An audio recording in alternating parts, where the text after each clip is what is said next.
I still remember the day my sister mocked me during that job interview. She laughed in my face, acting like I was never going to make it. Then 29 years later, my husband walked in with a $2.5 million offer that made me feel like everything had come full circle. Except, it wasn't just about the money. It was about proving her wrong. My heart raced as I stared at that contract, wondering what to do next. Before we continue, let me know in the comments where you're watching from. I honestly love reading each one. And don't forget to like and subscribe. Now, enjoy the story. I was 24, just out of college, all excited about my future. I'd worked so hard for that degree. I was proud of it. And while I wasn't exactly living in a mansion, I was getting by. My small apartment felt cozy, and the cafe job I had paid the bills. But you know what? I was ready for more. I had big dreams. Then there was Melanie, my sister. She was everything I wasn't. She had it all: the career, the husband, the house, and the perfect life. She never let me forget it, either. I was always the younger one, the one who didn't quite measure up, or at least that's how she made me feel. But there was that job interview, my shot at something bigger. It was for a marketing position at a startup I'd admired for months. I was ready to show the world what I could do. But of course Melanie had to show up. I was adjusting my tie, trying to look the part when I saw her. "Really, Emily?" she asked, a nasty smirk on her face. "This is your big moment?" I wanted to tell her off, but I didn't. Instead, I just forced a smile, my stomach flipping. I couldn't let her get to me. This was my chance. The interview went terribly. I stuttered. I fumbled through questions. I could feel their judgment before they even said a word. Afterward, Melanie couldn't resist. "You know, Emily, maybe you should stick with the cafe thing. It suits you," she said, laughing like it was all a joke. I still hear her laugh sometimes, and even though I hated it, it was the push I needed. I left that day feeling like I'd been kicked in the gut. I cried that night, but I made a promise to myself. Things were going to be different. The years that followed that job interview were not what I expected. At first, I worked a series of dead-end jobs, some at coffee shops, some in retail, just scraping by. I kept telling myself, one day it'll happen. One day I'll show them. But let's be real, I was stuck. Every rejection letter, every failed attempt felt like a reminder of what Melanie had said. It stung, it burned, but it also made me work harder. I wasn't going to let her win. Meanwhile, Melanie's life kept moving forward. It was like she had this perfect blueprint for success. She climbed the ladder with ease, married a rich guy, started her own business, and did it all without breaking a sweat. And every time we ran into each other, she had that look like she was just better than me. I didn't hate her. I didn't. But I resented how she made me feel. Small, invisible. But then something unexpected happened. I met Tom. Tom wasn't like anyone I'd ever met. He wasn't flashy or perfect like the guys Melanie dated. He was rough around the edges, but real. We clicked from the start, like we both understood what it was like to fight for what we wanted. He was a tech entrepreneur with a vision, but he wasn't out here trying to impress anyone. He didn't have a fancy job title or a big paycheck. He worked hard, and that's what I respected. The best part? He didn't care about the money or the fancy stuff. Our life was simple. We were just happy being together. But then Tom's startup started to grow. At first it was slow, but one day it just exploded. His app started gaining traction. Users everywhere, investors knocking on the door. Suddenly, we were talking about big money. And yet, the more successful Tom became, the more I felt like I was still in Melanie's shadow. It wasn't the money, it was how people looked at us. Melanie's smirk never went away. Still, I kept pushing. This was my chance. Tom believed in me, and for the first time, I believed in myself. It was one of those mornings when everything felt normal, until it didn't. Tom walked into the kitchen looking different. His face was pale, eyes wide. I could tell something was up, but he didn't say anything at first. He just sat down next to me at the kitchen table and placed a folder in front of me. He paused, looking at me like he was still processing everything. This could change everything. I stared at the folder, confused. "What is this?" I whispered, my heart already starting to race. I picked it up, but my hands were shaking. Was it a contract? Was it an offer? Tom's eyes were full of excitement now. It's the deal we've been working on, a $2.5 million investment from a big venture capital firm. I blinked. Was I hearing him right? I leaned in, trying to focus on the numbers. I couldn't believe it. They're offering to buy 25% of the company, Tom continued, and we're going all in. This is our shot. Everything we've worked for. It's finally happening. I froze. $2.5 million. That's more money than I'd ever seen in my life. This was it. This was the moment I had been waiting for, the moment I dreamed about during all those years of struggle. My heart was racing, but not in fear. It was in disbelief. But then my thoughts shifted.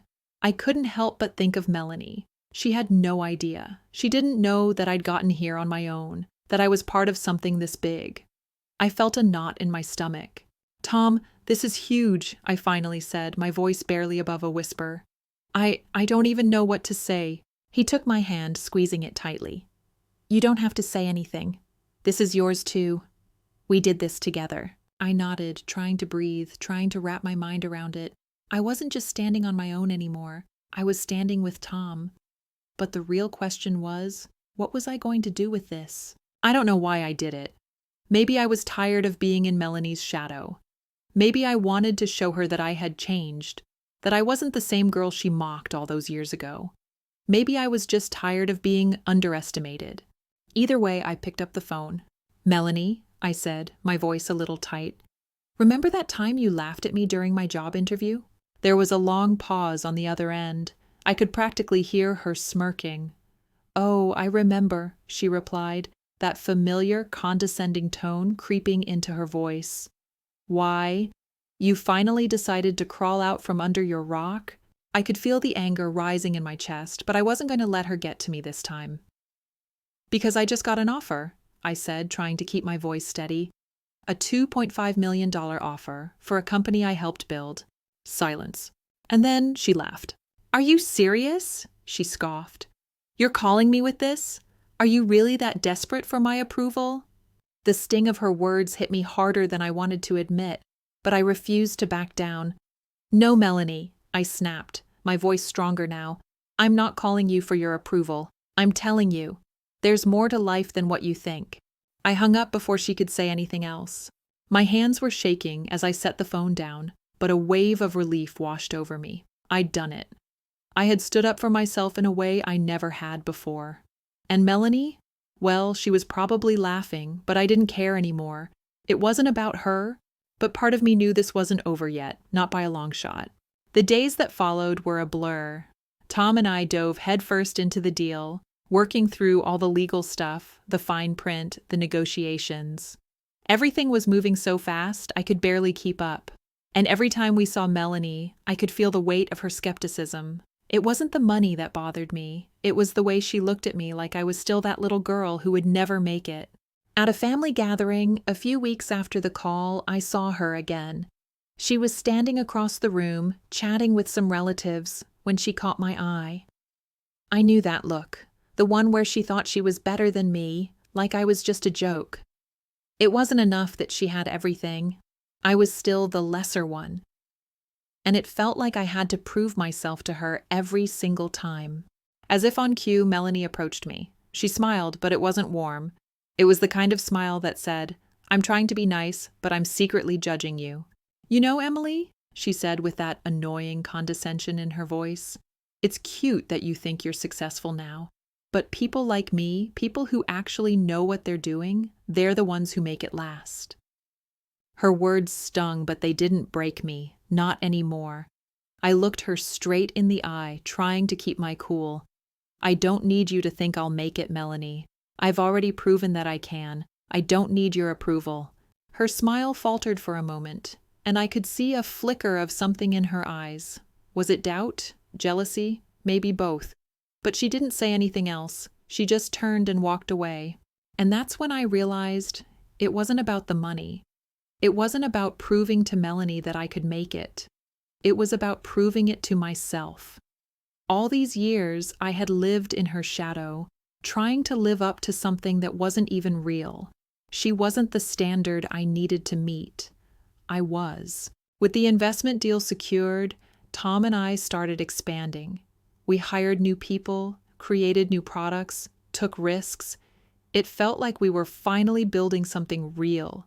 Every step forward felt like we were leaving the old life behind, the one where I was always second place to Melanie's perfect world. But every time I saw her, I couldn't shake the feeling that she was still looking down on me, still thinking I'd mess it up. Her passive-aggressive comments never stopped. At family dinners, she would make little digs, saying things like, "Oh, how cute, you guys are still playing entrepreneur." It stung every single time, but instead of crumbling under her judgment like I once did, I used it as fuel. Every sneer, every sarcastic remark pushed me harder. Then, the big break came. The app we'd launched, our little project, as Melanie had called it, went viral. I'm talking massive. People were talking about it everywhere. Downloads shot through the roof. Investors were calling nonstop. It felt unreal. And the best part? Melanie couldn't ignore it anymore. One evening, during a family gathering, I could see her eyes flickering over to me, watching with curiosity. She didn't say much at first, but then, with that sweetly fake smile, she finally asked about the app. I could tell she was pretending to care, but it was so obvious she didn't want to admit that maybe, just maybe, we were on to something big. "So, how's the little app doing?" she asked, her voice dripping with that mocking sweetness she always used with me. I fought back the urge to smirk. Instead, I just smiled. "Actually," I said, my voice steady, "we just signed a partnership deal with one of the largest firms in the country. Things are looking pretty good." Her eyes widened and her smile faltered. "Wait, you're serious?" "Dead serious," I said, finally letting myself enjoy the moment. She could barely mask the shock on her face. It was everything I needed.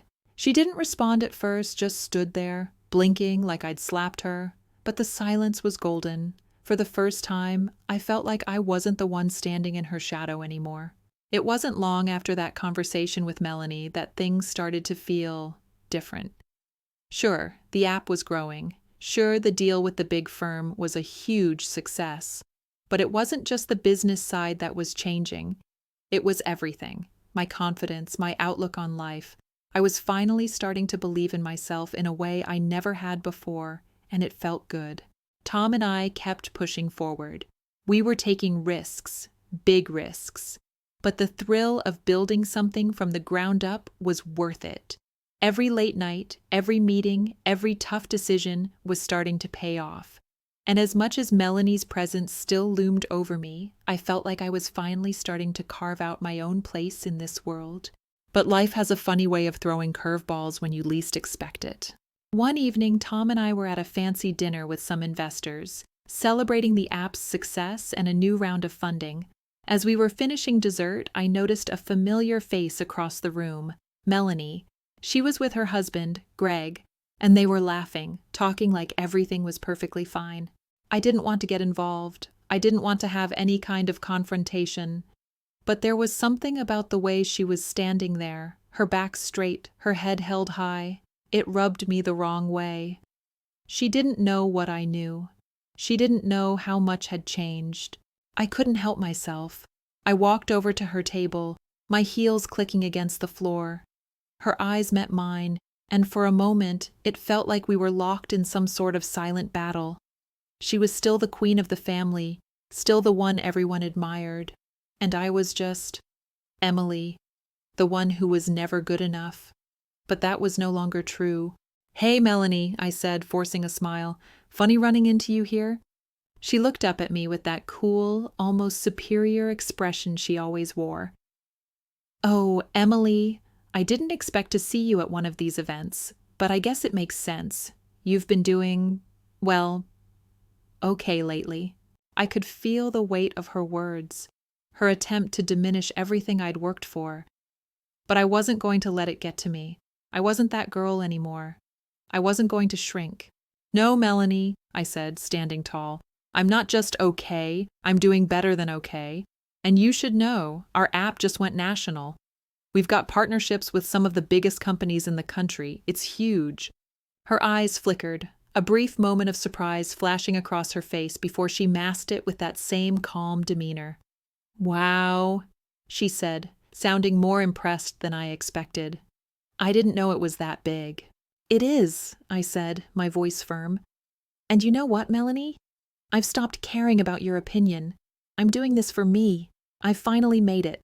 And no one, not even you, can take that away from me." There was a moment of silence. I could see her brain working, trying to process what I'd said. She wasn't used to me standing up for myself, and it felt good, really good. "I'm proud of you, Emily," she said, her voice soft. And for the first time in all these years, it didn't sound like she was mocking me. She wasn't giving me her usual condescending praise. It was genuine, and that, more than anything, was the moment that changed everything. But I wasn't done yet. Before I could turn and walk away, I leaned in just a little closer, lowering my voice so only she could hear me. "Just remember this, Melanie," I said with a grin. "I'm not your little sister anymore. I'm someone you need to watch out for." Her eyes widened, and for a split second I saw it. The faintest flicker of respect. Then, as quickly as it came, it was gone. And that was it. I had done it. I had finally stood up to her, to everyone who had ever doubted me, and it felt amazing. The weeks following that dinner were a blur. Things with the business continued to grow at an insane pace. We had more meetings, more offers, and more opportunities than I could have ever imagined. And with each new step, my confidence grew. But I wasn't just proving something to everyone else. I was proving it to myself. I wasn't the girl who bombed that job interview anymore. I was someone who had carved out her own place, built from the ground up. But then came the phone call. It was a Saturday morning when my phone rang. I was in the kitchen, making coffee, my mind already racing through the list of things I had to do. I looked at the caller ID. It was Melanie. I froze. My heart skipped a beat. Why was she calling me? I stared at the phone for a moment, wondering if I should pick up. But then something inside me clicked. I didn't care anymore. Whatever she had to say didn't matter. So I answered. "Hello? Emily." Her voice was tight, like she was trying to hold something back. "I need to talk to you." My eyebrows shot up. "What's going on, Melanie? Is everything okay?" There was a long pause on the other end. "It's about the business. I want to meet you, in person. Can we do that?" I felt a wave of skepticism wash over me. Why now? After all this time, why was she reaching out? But despite all the doubts running through my head, I said yes. We set a time for later that afternoon. I tried to push the unease out of my mind, but it was there. What was she planning? What did she want from me? The moment arrived, and I met Melanie at the same cafe where we'd had that conversation months ago. I found a seat in the corner, my hands trembling slightly as I waited for her. When she walked in, there was something different about her. She wasn't wearing the usual smile of superiority, that look that made her seem untouchable. Instead, her face was serious, almost nervous. I didn't say anything at first, I just waited for her to speak. Finally, she sat down across from me. "I know you probably don't want to hear this, but I need to say it." I leaned forward, intrigued. "What is it, Melanie?" She took a deep breath. "I've been thinking a lot about everything I said to you, and I'm sorry." I blinked, completely caught off guard. Was she serious? Melanie, the one who had always looked down on me, the one who had mocked my every step, was saying sorry? It felt surreal. "I didn't believe in you. I didn't believe in what you were capable of," she continued, her eyes steady. "I was wrong, and I wanted to tell you that face to face." I didn't know what to say. I wasn't expecting an apology, not from her. I'd spent so many years resenting her for what she'd said and done to me. But now, sitting there, hearing her admit it, something shifted inside me. I didn't feel angry anymore. I didn't feel the need to get back at her. It wasn't about that anymore. "Thank you," I said quietly, my voice almost a whisper. "That means more than you know." There was another long silence between us, and for the first time in years, it felt like we were equals. Not competitors, not enemies, just two people who had both been on their own journeys, doing the best they could. I know I've made mistakes, she said, her voice soft, and I want to make things right. I smiled. You already have. The conversation moved on to other things, but in that moment something changed. It wasn't about me trying to prove anything to her anymore. It wasn't about the success or the money or the recognition. It was about us, finally understanding each other. But that didn't mean everything was perfect. We still had a long way to go. But that apology, that moment of honesty, it was enough to show me that the chapter with Melanie was finally closed. We didn't need to compete anymore. We didn't need to tear each other down. It wasn't until a few months later that the full impact of everything really hit me. Things with the business had taken off even more than I expected. Tom and I had expanded our team, launched new products, and, yes, our app was now one of the most talked about in the industry. But even though things were growing, I still had something lingering in the back of my mind. Something I hadn't completely worked through. Melanie. The family gatherings started to feel different. Every time we got together, Melanie was there, but this time there was no judgment in her eyes, no snide comments, just quiet respect. But even more than that, I could feel the shift in myself, too. I wasn't the same girl I had been years ago. I wasn't the girl who craved approval. I didn't need her validation anymore. I had proven it to myself. I had made it, with or without her. But one moment in particular stood out. It was at a family reunion. Everyone was there. My parents, aunts, uncles, cousins. It was supposed to be a casual get-together. But as usual, Melanie was the one everyone gravitated toward. She was effortlessly the center of attention, just as she always had been. And there I was, standing on the outskirts, watching her work the room. I didn't feel bitter anymore. It was just her thing. But then something changed. We were all sitting at the dinner table when Melanie turned to me. "Emily, I heard about your new deal with the investors."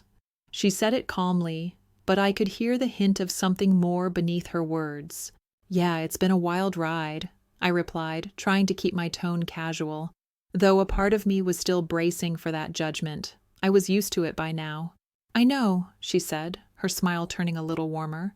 "You've really made something of yourself." I felt a small flicker in my chest, a strange feeling of pride. "Thanks, Melanie," I said, my voice steady. "I guess I have." There was a long pause, and I could tell she was trying to figure out what to say next. Then she just leaned in slightly and said, "I'm proud of you, Emily." I didn't know how to respond at first. I wasn't used to hearing that from her, not in that way. I'd always been the one who needed to fight for her approval, but now, it felt different. This wasn't her playing some game. This wasn't her trying to prove anything. It was just Melanie acknowledging me as an equal. "Thank you," I said softly. "That means a lot." And just like that, everything that had built up over the years, the jealousy, the resentment, the competition, it all seemed to vanish. I didn't feel the need to prove anything to her anymore. I was no longer caught in that cycle of comparison. Later that night, as I lay in bed, I thought about how far I had come, not just in business, but in life, and how much I had grown as a person. It wasn't about the money or the success anymore. It was about my own journey, my own growth. It was about proving to myself that I could do this, even when everyone else had doubted me. But there was one last thing I needed, one final piece of closure. The next day, Tom and I went to an exclusive networking event in the city. It was the kind of event that only the elite attended. The type of event where you rub shoulders with big names, billionaires, and power players in the tech world. And, of course, Melanie was there.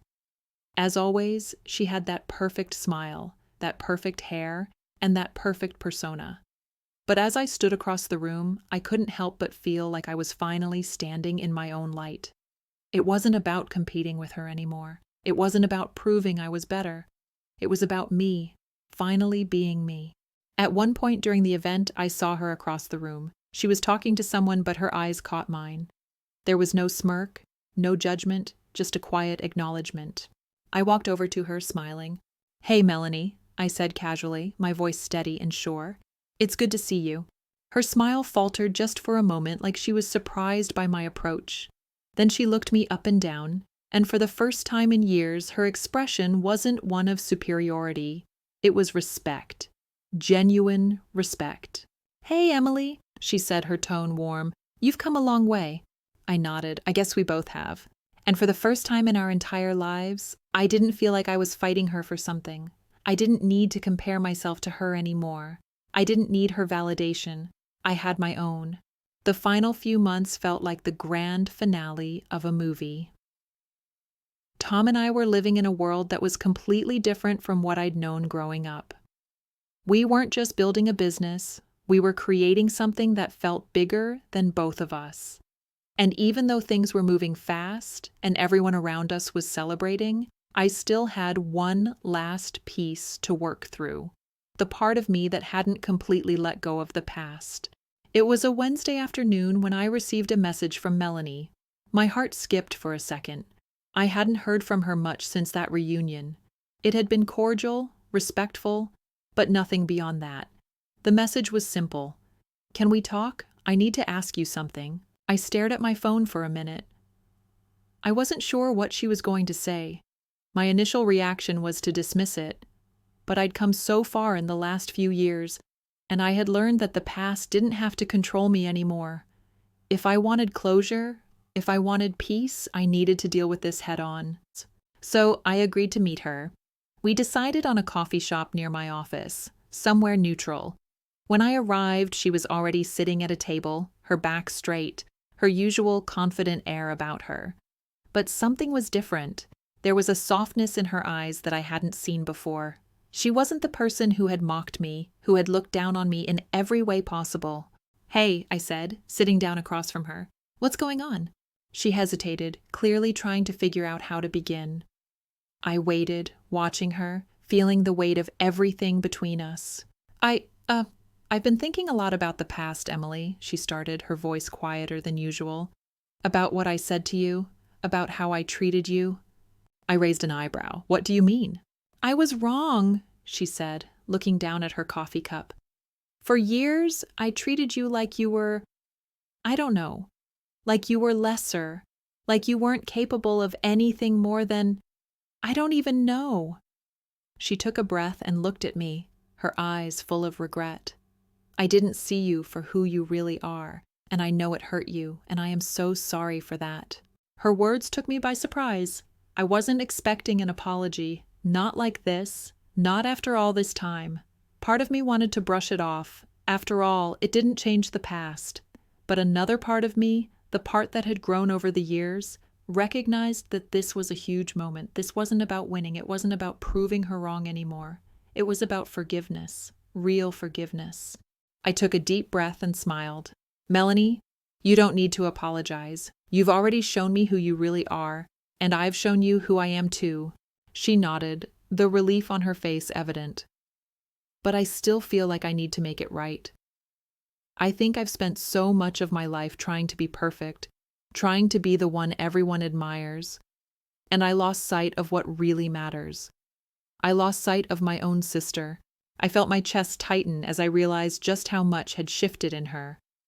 This wasn't the sister who had laughed in my face at that job interview. This wasn't the person who had crushed me with her comments.